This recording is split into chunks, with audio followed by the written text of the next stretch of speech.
Hello, I'm Emily Rhodes, and today I'm going to be talking to you about this incredible book, Half of a Yellow Sun by Chimamanda Ngozi Adichie.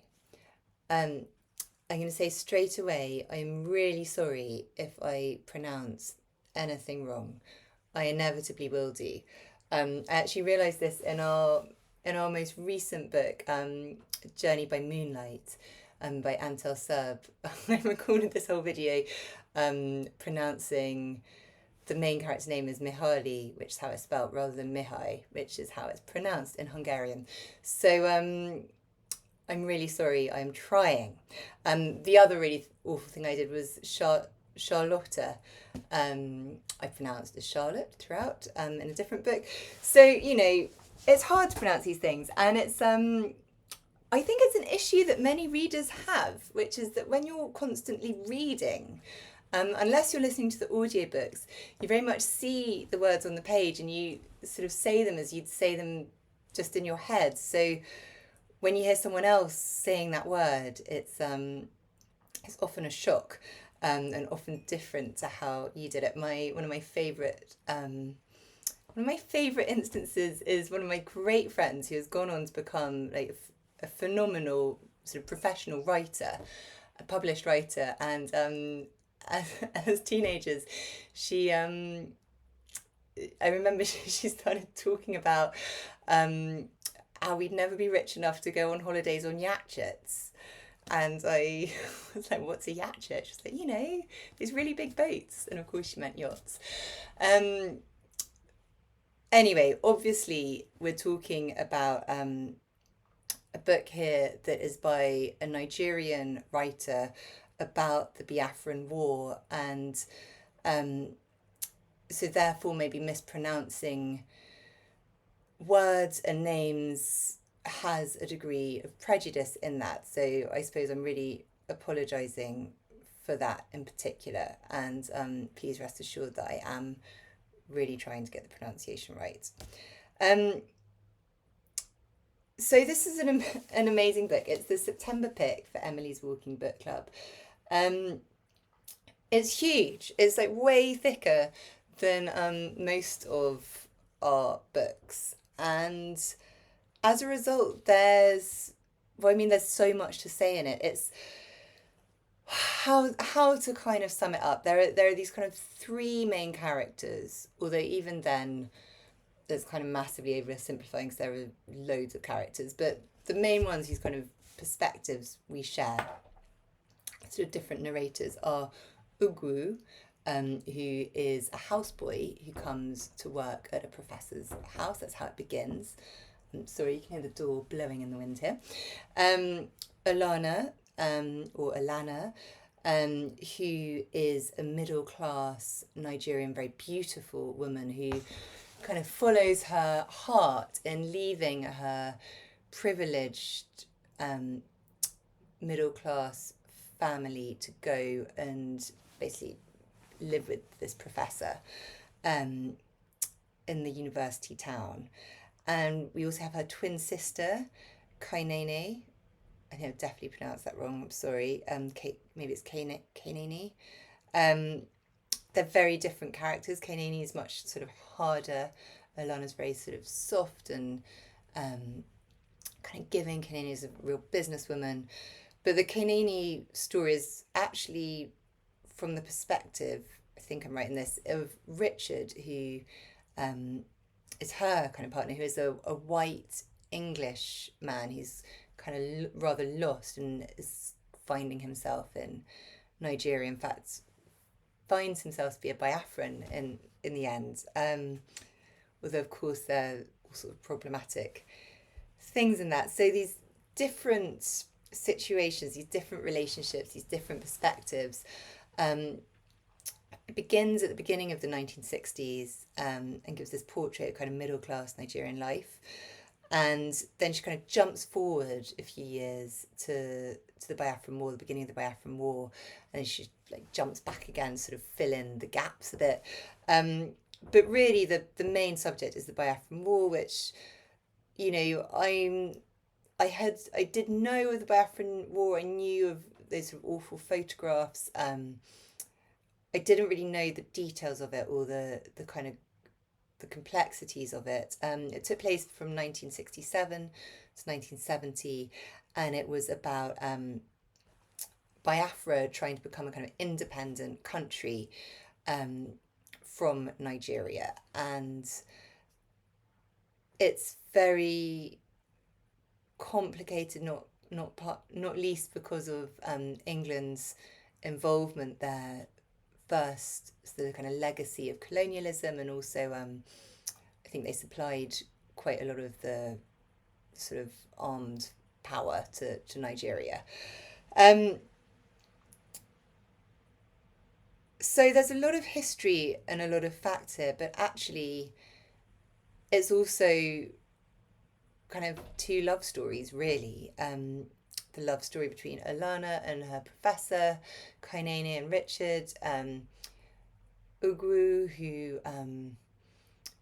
well, his is more a kind of coming of age story, I suppose. He's a houseboy. When he arrives from his village into the professor's house, he's never seen a fridge before, he's never seen a gramophone before.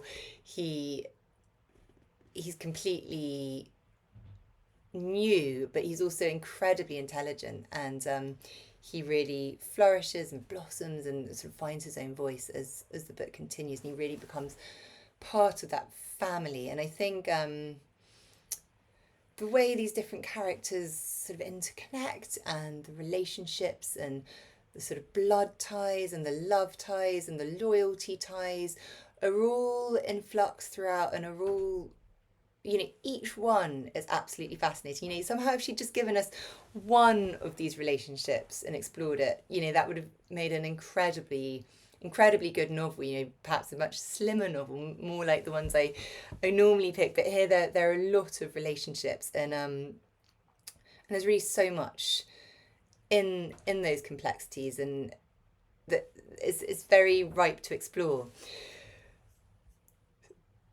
I think what I'd like to talk about briefly here is this idea that often hits me when I'm reading books that are set in very different places to where I am now, in my little, you know, home office. Alfie, just down there at my feet, is looking out the window at sort of London terrace. Um, Quite a kind of cool day towards the end of summer. Um, when I am reading about somewhere that is very different to here, of course, one immediately notices the otherness of that, and how it feels different to you, how you're maybe an outsider as a reader. And I think this book, Adichie, she does this, you know, she puts Igbo words in throughout the English. So it's obviously it's written in English, but there are these Igbo words throughout. I'm trying to just going to sort of scan through things like, oh, again I'm going to pronounce it wrong, Equazina, Nkea Kama. Sorry for getting there. I feel like embarrassed to say anymore. Nkem, Omego. You know, and they're sort of italicized, so you realise they're different, but they're very good at making you realise you're in a different place. There's a different language here. Your ear has to be attuned to different sounds. Your tongue has to kind of try and get around these different pronunciations. Obviously, I'm not from Nigeria, and I've never been to Nigeria.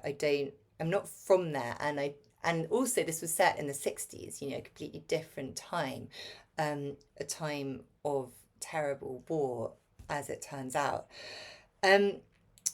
But what I really noticed, particularly in this book, is this kind of paradox that in this kind of intensely detailed, well realized, beautifully drawn other landscape, there is a real connection, a real empathy, a real recognition of, you know, maybe this sounds cliched, but, you know, what's universal between us all, what what you can connect to. So I thought I'd read a tiny bit out. I'm aware that many of you might not have read the book yet, so I'm going to read this right from the beginning to avoid any spoilers.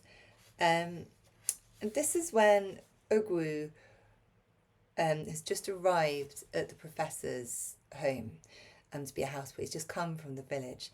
And there's just a paragraph I'm going to read out. It's on page 7. After Ogwu watched Master drive out of the compound, he went and stood beside the radiogram and looked at it carefully without touching it. Then he walked around the house, up and down, touching books and curtains and furniture and plates.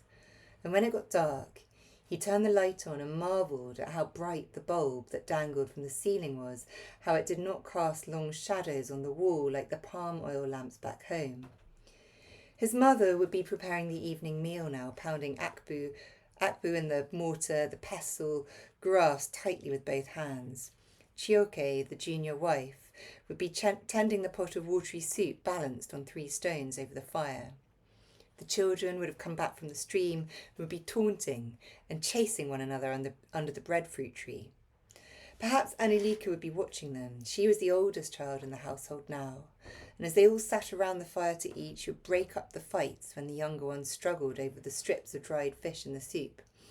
She would wait until all the akpu was eaten and then divide the fish so that each child had a piece, and she would keep the biggest for herself, as he had always done.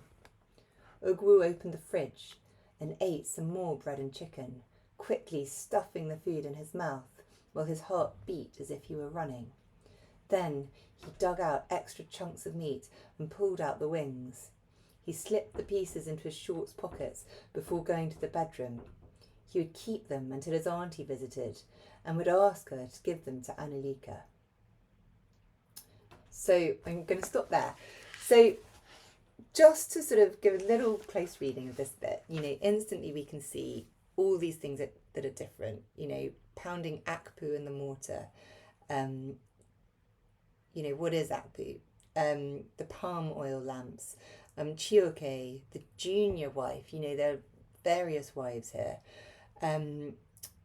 Cooking a pot of watery soup balanced on 3 stones over a fire. Children are playing under the breadfruit tree, a completely different tree. It's very interesting. The author has talked, I think it's in one of her TED Talks, I think about the dangers of a single story, about how growing up, when she first started writing, because all the books she read were sort of English novels, she would read about ginger beer and apples and things and snow. And she thought that was the world of books, but, she didn't realise you could write about what's around you. And, this is very much, it's sort of strange thinking, gosh, what would it be like if I'd grown up just reading books about breadfruit trees? I've never seen a breadfruit tree. So it's very different, but yet, haven't we all experienced something similar when you're somewhere new? He's in the professor's house, the master leaves, and you're alone in it, and you instantly, of course, go around touching everything, looking at everything. You have a real nose around. It's like one of the great joys, and you feel slightly kind of guilty doing it in case you're going to be caught, but it's so curious. I also felt the moment where he's sort of eating from the fridge in that kind of crazed, guilty, very quick way.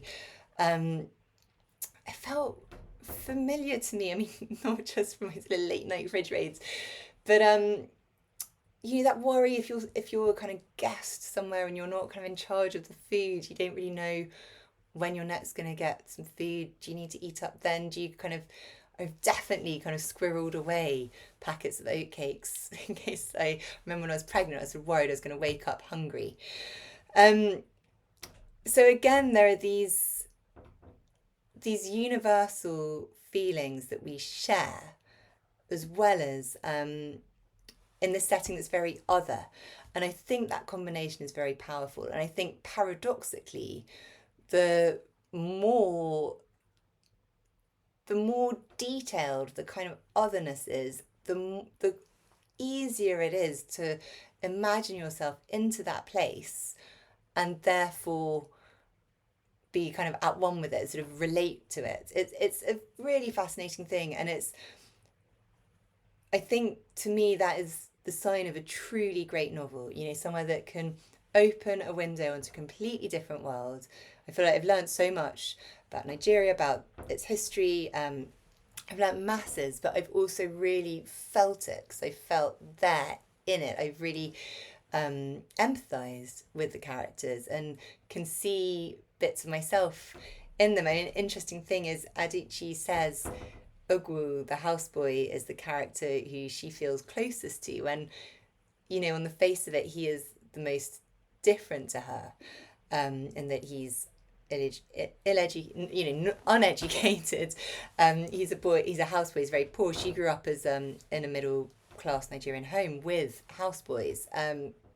So so it's about looking beyond the sort of superficial similarities, both kind of recognizing those differences and appreciating them and being curious about them, but then seeing the sort of commonality underneath, I think, which is what makes this book extraordinary. I can't wait to discuss it with you further, but I hope if you're just beginning this book, or considering whether or not to read it, I hope that's inspired you to read on. It really is a magnificent novel. That's the September pick for Emily's Walking Book Club. The October book is going to be Mrs. Bridge by Evan S. Connell. Much slimmer, quite different, American novel about a 1950s housewife in Kansas. Please look us up, emily'swalkingbookclub.substack.com. Sign up to our newsletter. I send you an email every Monday with loads of info and ideas about the books. And I hope to see you on a walk on Hampstead Heath or in Regent's Park soon. Thank you.